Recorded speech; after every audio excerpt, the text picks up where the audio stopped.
Convido o coordenador do programa de pós-graduação em Ciência Política e Relações Internacionais, professor Marcos Alan Pereira.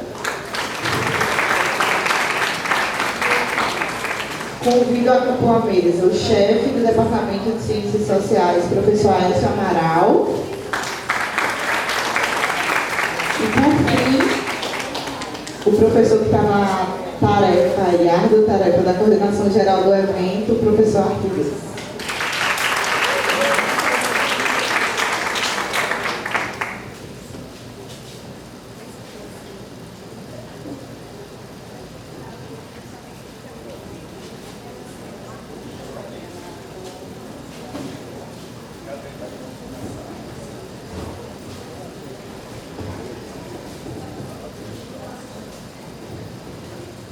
Boa noite a todos e a todas.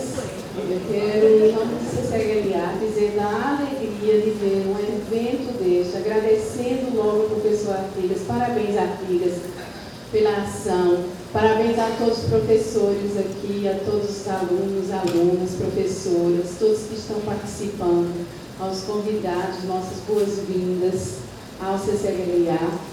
E dizer, então, como estava dizendo no início, da nossa alegria em ver, primeiro, um evento como este, e depois, uma plateia como esta. Maravilha, isto nos dá alegria e renova as nossas forças. Então, por isso, obrigada pela oportunidade de estar aqui, obrigada pelo convite. É um prazer enorme estar aqui com vocês.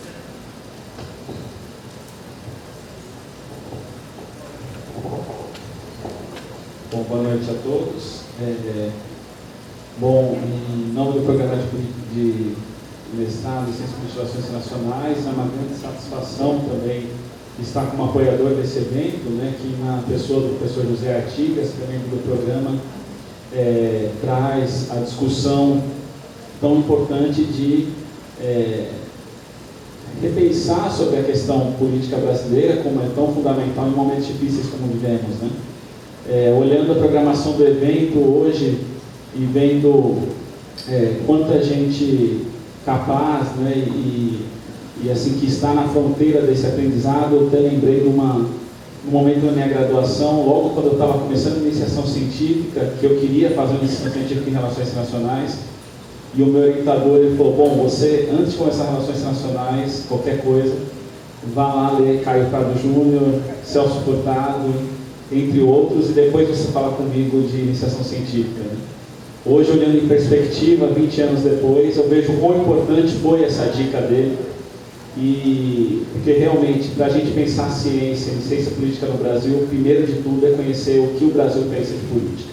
Então é um prazer enorme estar, enfim, nessa mesa de abertura do evento. Parabenizo o professor Artigas, a direção do CCHLA, a chefia do Departamento de Ciências Sociais, porque é uma grande satisfação, com certeza, para o FPP receber um evento dessa magnitude. Boa noite a todos.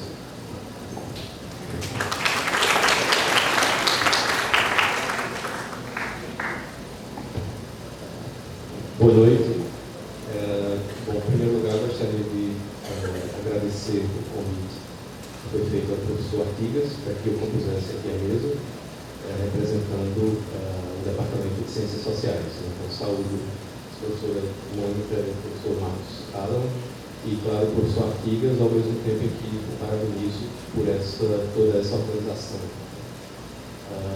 Nas últimas semanas eu vi o professor Artigas se reunindo com a estudantada, né, na organização do evento, e já dava para farejar que dali sairia coisa boa, né?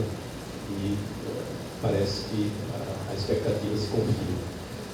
Saúdo a todos os presentes, pessoas de diferentes partes do país, especialmente aos estudantes do nosso curso de Ciências Sociais, bacharelado e licenciatura, mas também de outras instituições. Esse evento certamente é muito importante como troca de ideias, intercâmbios para professores e pesquisadores, né, em diferentes níveis de inserção no país, mas, sobretudo, como socialização intelectual. Para estudantes de graduação, esse tipo de evento não tem preço. Certamente é algo fundamental na formação acadêmica, intelectual, cultural e pessoal dos estudantes. Bom, finalmente dizer da pertinência, só vou engrossar o coro do que os colegas já falaram, a pertinência de um evento com esse recorte, né, com essa temática do pensamento político brasileiro, que sempre foi algo bastante importante de se pensar para que se possa entender uma série de questões relativas à Constituição do Brasil, né, como comunidade política, né, e sobretudo num momento como esse, em que essas questões relativas a pensamento político, teoria política, elas têm que ser bastante aprofundadas e bastante ruminadas, não só na vida acadêmica, mas cultural do país como um todo, para que a gente possa tentar pelo menos entender uma série de coisas que estão acontecendo. Então, boas-vindas a todos vocês, muito boa sorte aí, bom evento, boas trocas de ideias e muitos parabéns à Artigas e aos estudantes que estão organizando isso tudo.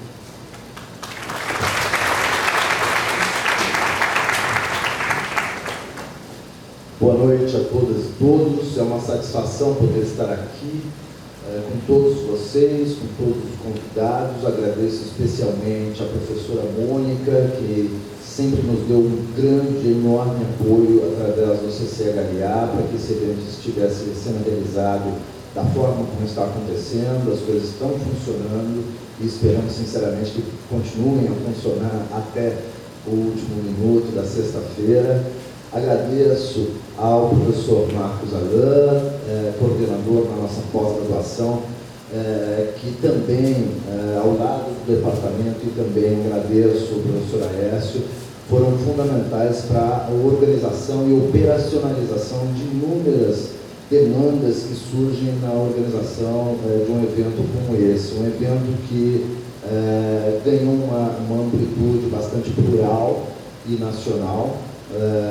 Ainda não fechamos todas as estatísticas do evento, que apresentaremos muito rapidamente no último dia, mas já temos algumas indicações do perfil que nós tivemos entre os inscritos, um perfil muito interessante e realmente muito amplo do ponto de vista da apreensão nacional, da participação de professores, convidados e pesquisadores. Nós temos aqui nesse evento 31 apresentadores de trabalhos, conferências, mesas redondas, mini cursos de 17 diferentes universidades do país. Serão apresentados 57 trabalhos nos 6 grupos de trabalho que ocorrerão a partir de amanhã. E nós já temos, pelo menos tínhamos até a tarde, algo em torno de 500 inscritos no evento, provenientes de mais de 40 instituições diferentes. Lembrando que os que apresentarão trabalhos representam 27 diferentes universidades do Brasil, inclusive do exterior, particularmente de Portugal, e o que dá uma notória amplitude nacional para esse evento, e isso é realmente o objetivo que nós tínhamos no início da organização dessa atividade. É uma atividade que é parte de um processo que se inaugurou em São Carlos, sob a batuta da professora Vera Alves Cepeda, né, que teve a iniciativa da organização da primeira jornada de pensamento político brasileiro na Federal de São Carlos, e que foi continuada sob a coordenação do professor Christian Lynch na segunda jornada de pensamento político brasileiro, que ocorreu no IESP da Universidade Estadual do Estado do Rio de Janeiro, no IESP da UERJ. E agora recebemos aqui na terceira jornada todo esse público do Brasil todo. É realmente uma grande satisfação e não poderíamos deixar de destacar o perfil que nós orientamos à programação desse evento, marcando muito claramente a importância de uma atividade como essa, de reunião de pesquisadores, de uma grande rede nacional de pesquisadores em pensamento brasileiro, com destaque para debates sobre o Nordeste. Para aqueles que estudam o pensamento brasileiro, é bastante interessante. Eu lembro sempre do Gildo Marçal Brandão, que dizia que, bom, se nós não pensarmos o pensamento brasileiro, não serão os estrangeiros a fazê-lo.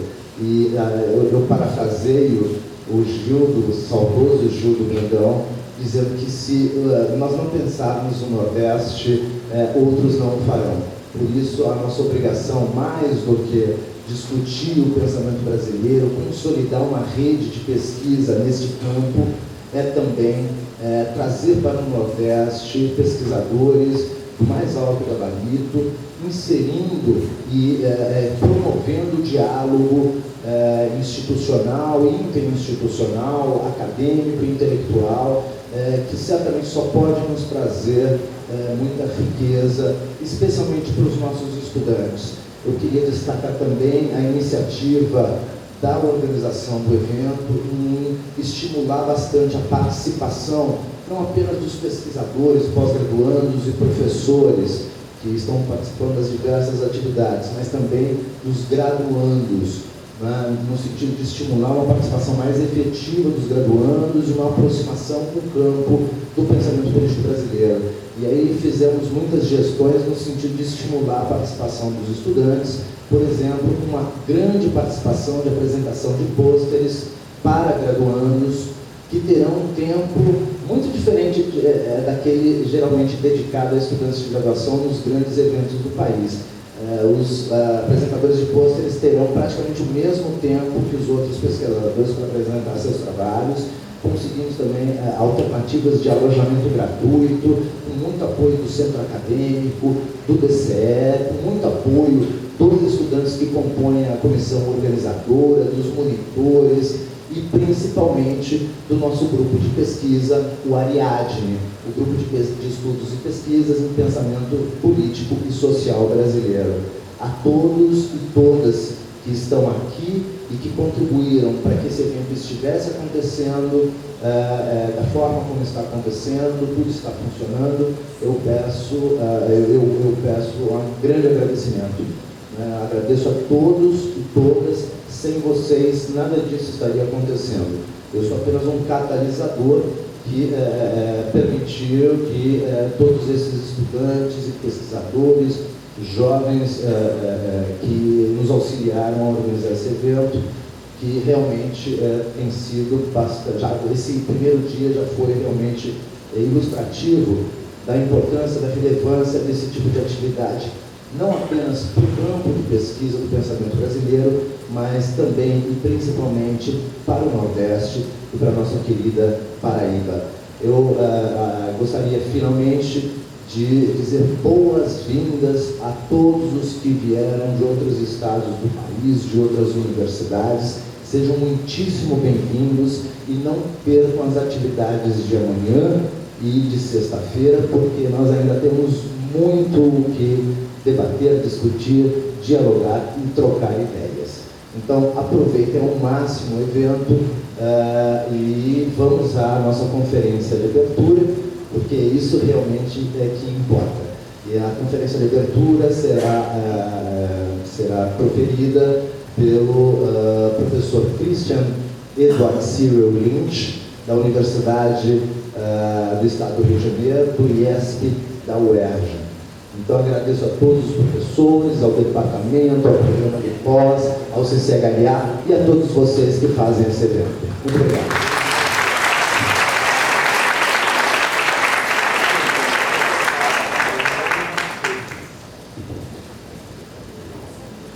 Eu vou continuar na mesa para chamar o professor Christian. Fala o nome dele completo. Christian Cyril Edward Cyril Lynch, desculpa. Edward Cyril Lynch. Professor do IESP da UERJ, um dos mais destacados pesquisadores do campo de pesquisa do pensamento político brasileiro. Um caso, eu acredito que único, de um pesquisador que ao mesmo tempo foi coordenador do grupo de trabalho de teoria e pensamento político brasileiro na UPOS e também, ao mesmo tempo, da área temática de pensamento político brasileiro na DCP, membro do Instituto Histórico e Geográfico Brasileiro, que vem traçando um grande diálogo entre as ciências sociais e o direito, né, um especialista em teoria do direito, direito constitucional, pensamento brasileiro, que nos últimos anos vem sendo talvez a mais importante referência nos estudos sobre esse campo de pesquisa. Com destaque, por exemplo, eu vou apenas citar 2 artigos de uma centena que o professor Lynch produziu nos últimos anos e vem produzindo. É uma máquina de produção, que são textos fundamentais para o campo de pesquisa. E aí, parafraseando também o velho Antônio Cândido, Christian Lynch tem esses textos como Por que pensamento na teoria e a cartografia do pensamento político brasileiro, que nasce como um clássico, literatura obrigatória para todos os cursos que trabalham a questão da trajetória de formação do campo de pesquisa do pensamento brasileiro. E, portanto, fiquem agora, eu não vou me alongar mais. O professor é bastante conhecido para aqueles que pesquisam na área, e o importante é ouvi-lo. Então é uma enorme satisfação poder ter aqui na Paraíba, aqui no Nordeste, o professor Christian, que nunca veio à Paraíba, aqui conosco. Aproveitem ao máximo. Ele já está negando, hein? Então passo a palavra para o professor Christian, com muito prazer. Bom, boa noite a todos. É um prazer estar aqui. Engraçado, eu estava pensando. Bom, Artigos, muito obrigado por tudo, você fala muito bem, eu não mereço sociologia, várias organizações espetaculares, tudo funcionando como muito lógico, não é nada. Bom, eu estava pensando o seguinte, eu estava aí lembrando de quando eu defendi tese em 2007. Era preciso organizar a banca de doutorado. E aí meu orientador, Marcelo Jasmin, estava lá, vendo quem tinha que chamar, quem não tinha. E aí ele disse assim, tem que chamar o professor Chico Marçal Brandão. Eu não sabia direito quem é. Carlos, hoje vocês vão entender meu ponto. O seu trabalho tem que ir para São Paulo. Eu estou querendo dizer que não existia nada naquele tempo, entendeu? Quer dizer, para o doutorado de pensamento político brasileiro, para você não tinha, digamos assim, Rio e São Paulo nem conversavam direito. É isso que eu estou querendo dizer, não tinha praticamente nada. Né? De alguma forma, foi o Gildo, na verdade, que começou a mobilizar as pessoas em torno desse campo. O campo já existia, ele já era mais antigo, mas ele estava desmobilizado, colonizado por outras disciplinas, na verdade. O grupo se forma com o Gildo, e até eu estava também sentado no meu canto, achei o último e-mail que a gente trocou, 11 de fevereiro de 2010. Ele não respondeu porque ele morreu 5 dias depois. Né? Enfim, queria fazer essa homenagem, lembrança também, sem que acho que a gente não estaria aqui. Né? Então vamos imaginar que está o retrato dele aqui atrás da gente. Você precisa concordar, enfim, tudo que ele escreveu, mas dane-se, ele é o nosso patrono, por assim dizer. Tá? Isso dito, eu queria. Qual foi o texto que eu trouxe? Eu estava até 10 minutos atrás de uma dúvida, eu não sabia o que ia dizer. Eu estava em dúvida de 2 textos. Eu acabei resolvendo por um deles. Eu acho que esse texto, na verdade, ele diz respeito a muita coisa que já foi dita ao longo do dia hoje, nas diversas mesas, que já foram ditas pela professora Gabriela Luz Ferreira, foram ditas depois também pelo professor Paulo Henrique. Elas já apareceram várias vezes aqui, certas categorias, e que um pedaço da introdução do livro que eu estou terminando de escrever. E que a professora Gabriela tinha dito, na verdade, que da monarquia e oligarquia era a minha tese. Mas, na verdade, ela não é minha tese, porque é muita ingenuidade achar que eu vou escrever uma tese de 100 páginas. Né? Eu vou escrever uma tese de 1000 páginas, sei lá. Mas a ideia central, da monarquia e oligarquia, na verdade, é a teoria da minha tese, que eu só descobri depois que eu escrevi a tese. Né? E agora estou tentando juntar as coisas. Eu posso dizer que esse texto, que eu vou consolidar, ele pode ser chamado de... Ele é sobre, digamos, a problemática da construção intelectual do Estado na América Latina. Né? Dá para reconhecer aqui as categorias já faladas aqui, que eu chamo de momento monárquico, revolução oligárquica, seja lá, essas coisas, também considerações que eu já fiz anteriormente nesse texto, de que teoria não pensamento, a definição de pensamento brasileiro no texto do Cartografia, mas o que me motivou um pouco mais a discutir o problema desse texto foi o fato de que eu participei durante muitos anos, eu participo de um grupo de pesquisa, eu posso chamar de ibero-americano, que reúne pesquisadores de praticamente todos os países da América Ibérica e da Ibéria, propriamente dito, Portugal e Espanha. Esse projeto foi conduzido pelo professor Javier Fernandes Sebastião, ele dura já há mais de 10 anos. Era um projeto de história dos conceitos no mundo ibero-americano, baseado na teoria do Koselleck, na história dos conceitos de Koselleck.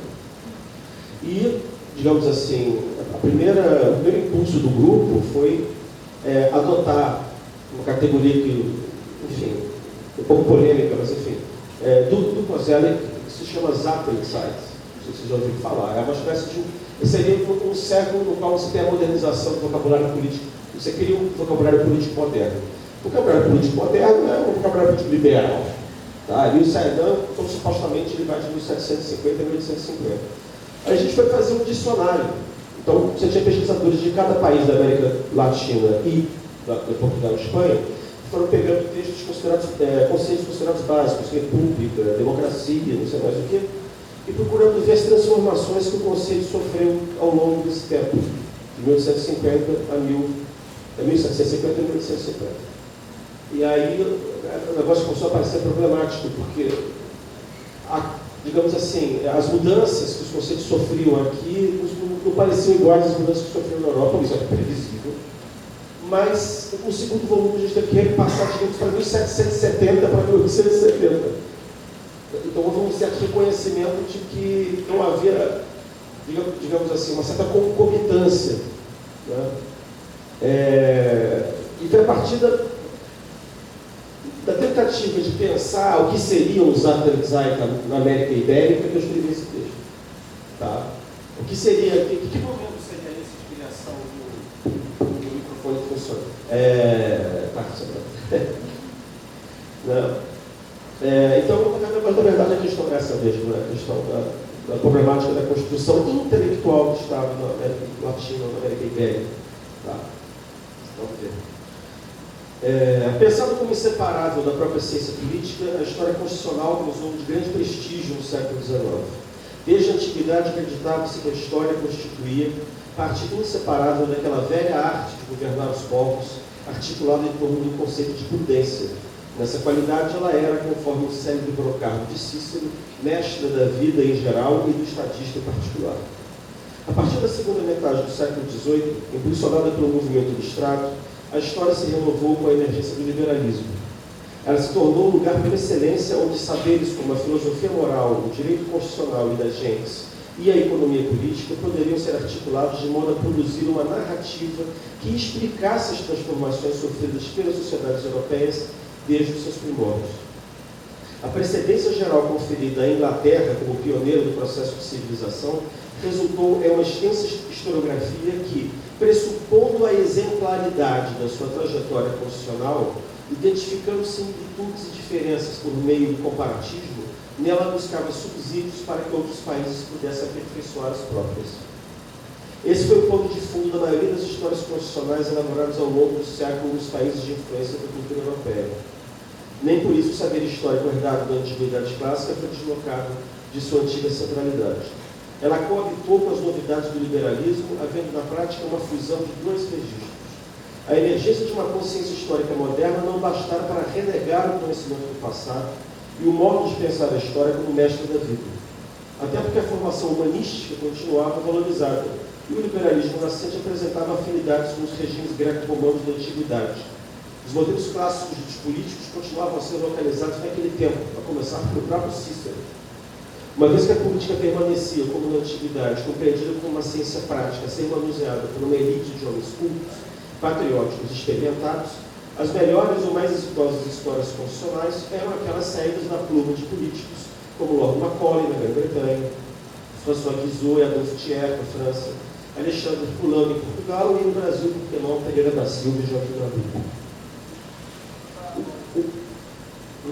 O eclipse do prestígio da história como ciência auxiliar da política, substituída pela filosofia da história elaborada por filósofos encarregados de fundar as novas ciências sociais, ocorreu somente no último terço do século XIX, sob a emergência das massas e das ideologias.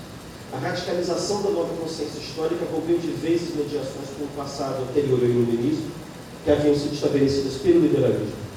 De modo concomitante, o novo paradigma científico renegou os postulados do humanismo clássico e separou o cientista social da figura do estadista prático. Para as ciências sociais nascentes, o conhecimento dos fatos passados em migalhas era inútil para compreender o presente e adivinhar o futuro, pois o homem se modificava incessantemente ao longo da história e cada evento passado era único, insuscetível de repetição. A apreensão da racionalidade do sentido da história passava agora por outros procedimentos, capazes de apreender, sobre o amontoado de fatos passados isolados, as leis subjacentes do processo